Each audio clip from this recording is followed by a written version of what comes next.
Good evening. This is Akashvani. I am Valsa Williams with the news at 9.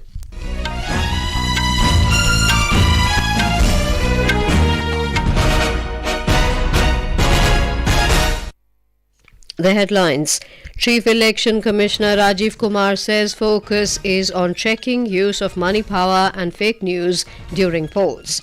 In an exclusive interview with Akashvani, highlights measures including cVigil application and expenditure system for political parties. Trinamool Congress MP Mahua Moitra walks out of Lok Sabha Ethics Committee during hearing on cash for query matter, committee to decide further action. Prime Minister Narendra Modi to inaugurate World Food India 2023 at Pragati Maidan in New Delhi tomorrow. Government to infuse 1 lakh tons of onions into retail market this month to stabilise prices. Railways to operate 115 special trains for hassle-free travelling facilities during ongoing festive season.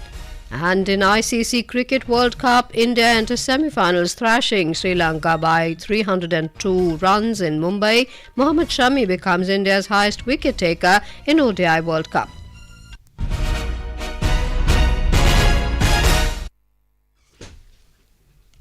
Chief Election Commissioner Rajiv Kumar today asserted that the poll body has been able to tackle the use of muscle power by and large in polls, but the use of money power and fake news are the challenges. In an exclusive interview with Akashvani, Mr. Kumar said the Commission is very serious about the use of money power and is taking strict action to check it. He added that over 1,000% rise in seizure has been witnessed in the 5 poll-bound states since the enforcement of the Model Code of Conduct due to effective action. This rise is in comparison to the 2018-19 assembly polls in the states of Rajasthan, Madhya Pradesh, Telangana, Chhattisgarh and Mizoram. He highlighted the measures including the cVigil application through which people can anonymously register complaints about distribution of freebies and money, and the app has a response timeline of 100 minutes. Mr. Kumar said the expenditure system for political parties has also been introduced to look into the use of money power during the polls. If they see anything wrong happening, anybody distributing money, disturbing the polling process or anything, they need to just take a photo or type it and post it through on this cVigil application. And our team will get, because of the latitude and longitude, will get the location and reach within 100 minutes and look at that complaint within 100 minutes, which is being used in these 5 elections, and we are getting very encouraging results. The full interview can be heard in our Spotlight program immediately after this bulletin. Trinamool Congress MP Mahua Moitra today walked out of the Lok Sabha Ethics Committee, which is hearing the cash for query matter, along with TMC MP, BSP MP Danish Ali, JDU MP Girdhari Yadav and some other opposition members also walked out from the meeting.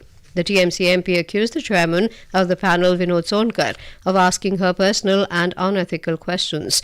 Mr. Sonkar rejected the allegation, saying Mahua Moitra did not cooperate and left in order to avoid answering more questions. Talking to reporters after the meeting, he said that instead of giving answers, she got angry and used unparliamentary language for the chairperson and committee members. इन सब लोगों ने बहुत ही क्रोध में और बहुत ही unethical बात करते हुए कमेटी पे आरोप लगाने का प्रयास किया, और जो उससे उनके ऊपर कंप्लेन है, जो उसके सवाल थे, उस सवाल से बचने के लिए उन्होंने इस पूरे विषय को वॉकआउट करने का काम किया. Mr. Sonkar said the committee will sit and decide the further action. The House panel is probing BJP MP Nishikant Dube's allegations that Mahua Moitra accepted bribes and favours for asking questions in the Lok Sabha at the behest of businessman Darshan Hiranandani to target the Adani Group and Prime Minister Narendra Modi. Today was the last date for withdrawal of candidature for single-phase assembly elections in Madhya Pradesh and for the second phase of assembly polls in Chhattisgarh. Voting in Madhya Pradesh for all 230 constituencies and in Chhattisgarh for 70 out of the total 90 constituencies will be held on the 17th of this month. In Chhattisgarh, assembly elections are being held in 2 phases. In the first phase, voting will be held in 20 assembly constituencies on the 7th of this month. Addressing an election rally rally in Kanker in the Bastar region today. Prime Minister Narendra Modi said BJP is committed to ensuring the welfare of the poor, tribals and other backward classes and bringing Chhattisgarh into the category of developed states. BJP today released the third list of 58 candidates for the Rajasthan Assembly elections. The party has so far declared its candidates on 182 out of 200 assembly seats in the state. The prominent names in today's list are Surendra Pal Singh from Karanpur, Poonam Kanwar Bhati from Kolayat, Gajendra Singh Khinsar from Lohawat and Prabhu Lal Saini from Hindoli. More from our correspondent. In today's list, Subhas Mil has been given a ticket from Khandela, Udaylal Dangi from Vallabhnagar, while Darshan Singh Gujar has been given a ticket from Karoli constituency. These three leaders left other parties and joined BJP yesterday. BJP has placed its bet on Balmukund Acharya on Hawa Mahal seat of Jaipur. The party has fielded Dr. Mahendra Singh Rathod against Chief Minister Ashok Gehlot from Sardarpura constituency of Jodhpur. The party has yet not decided its candidates from Jaipur, Civil Lines and Adarsh Nagar seats where two former state BJP president Ashok Parnami and Arun Chaturvedi are the main contenders for the ticket. Jitendra Dwivedi, Akashvani News, Jaipur. Congress has so far declared its candidates for 156 seats in Rajasthan. Meanwhile, the work for filing of nominations is going on in the state. 301 nominations have been filed so far. In Telangana, BJP has released its third list of 35 candidates for assembly elections. With this, the BJP has so far announced 88 names in three lists for the 119 assembly constituencies. Four former ministers, Marish Sheshadhar Reddy, P. Babu Mohan, Chittaranjan Das and Krishna Yadav figure in the list. CPIM State Secretary T. Veerabhadram today announced that the party will contest in 17 assembly constituencies in the state. He said the names of the contestants are yet to be finalized. Meanwhile, notification for the Telangana Assembly elections will be issued tomorrow, while major political parties have already undertaken campaigning in the state. In Mizoram, electioneering is reaching its climax with just 3 days left for campaigning. All political parties and independent candidates are making their last attempt to woo the voters. More from our correspondent. With just 3 days left for campaigning, political parties and independent candidates are trying their last attempt to woo the voters. Street corner meetings and traditional ways of campaigning are most common, while many party workers took to social media platforms. Claims and counterclaims on political discourse are evidently visible in social media such as Facebook, YouTube, WhatsApp and Instagram. Election officials in localities are alive with political sermons and debates. The festival of democracy is here in Mizoram. Gingangke, Akashvani News, Aizawl. This is Akashvani giving you the news. For quick news updates around the clock, follow us on our Twitter handle at AIR News Alerts. Prime Minister Narendra Modi will inaugurate the mega food event World Food India 2023 in New Delhi tomorrow. The 3-day event will be held at Bharat Mandapam at Pragati Maidan.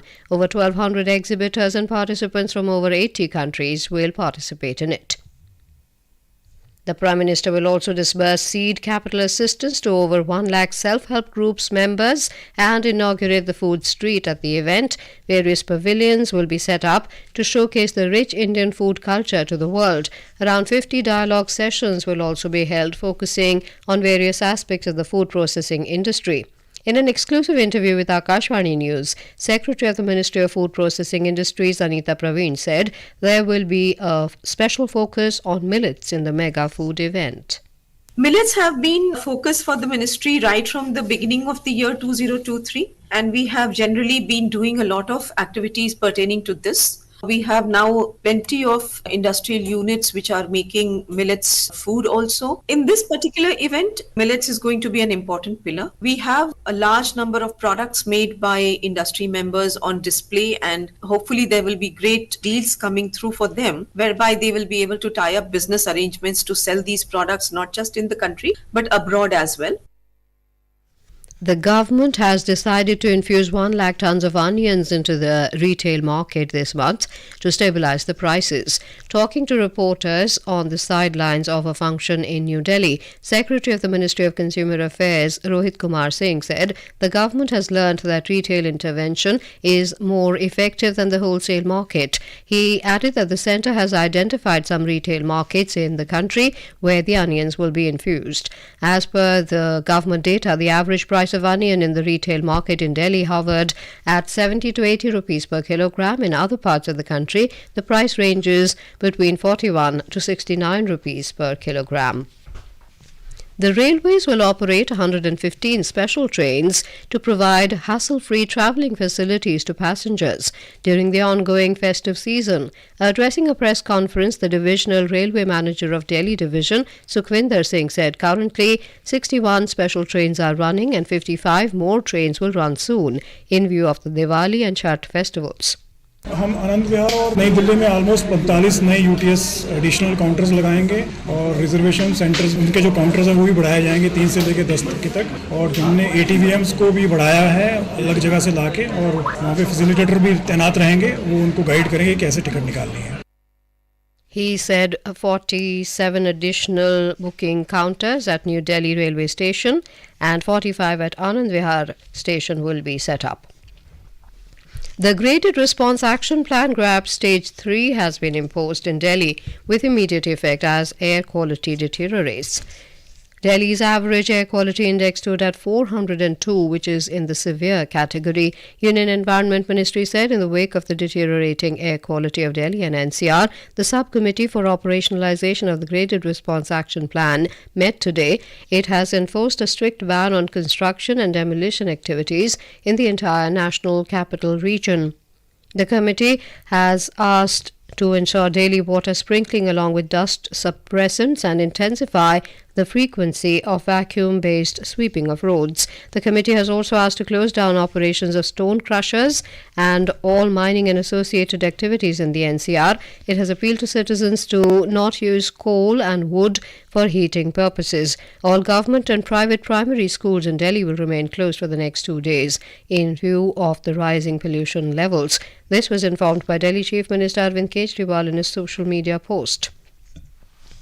The key domestic indices ended 0.5% up amid positive cues from the global share markets.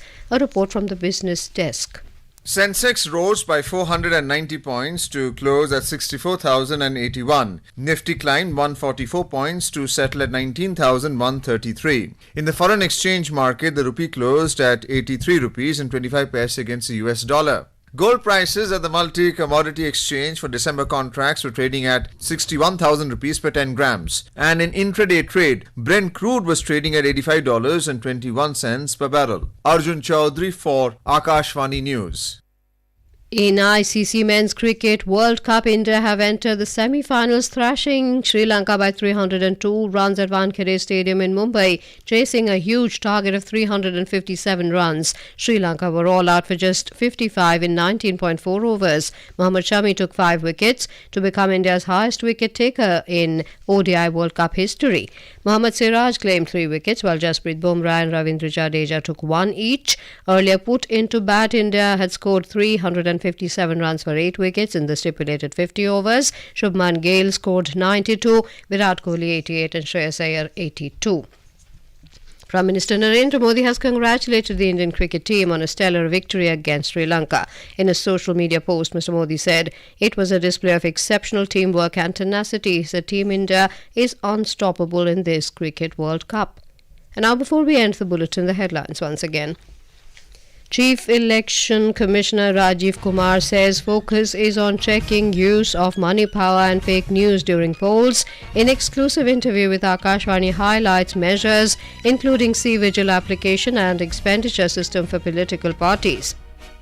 Trinamool Congress MP Mahua Moitra walks out of Lok Sabha Ethics Committee during hearing on cash for query matter. Committee to decide further action. Prime Minister Narendra Modi to inaugurate World Food India 2023 at Pragati Maidan in New Delhi tomorrow. Government to infuse 1 lakh tons of onions into retail market this month to stabilise prices. Railways to operate 115 special trains for hassle-free travelling facilities during ongoing festive season. And in ICC Cricket World Cup, India storm into semifinals, thrashing Sri Lanka by 302 runs in Mumbai. Mohammed Shami becomes India's highest wicket-taker in ODI World Cup. That is all in the news at 9. Good night.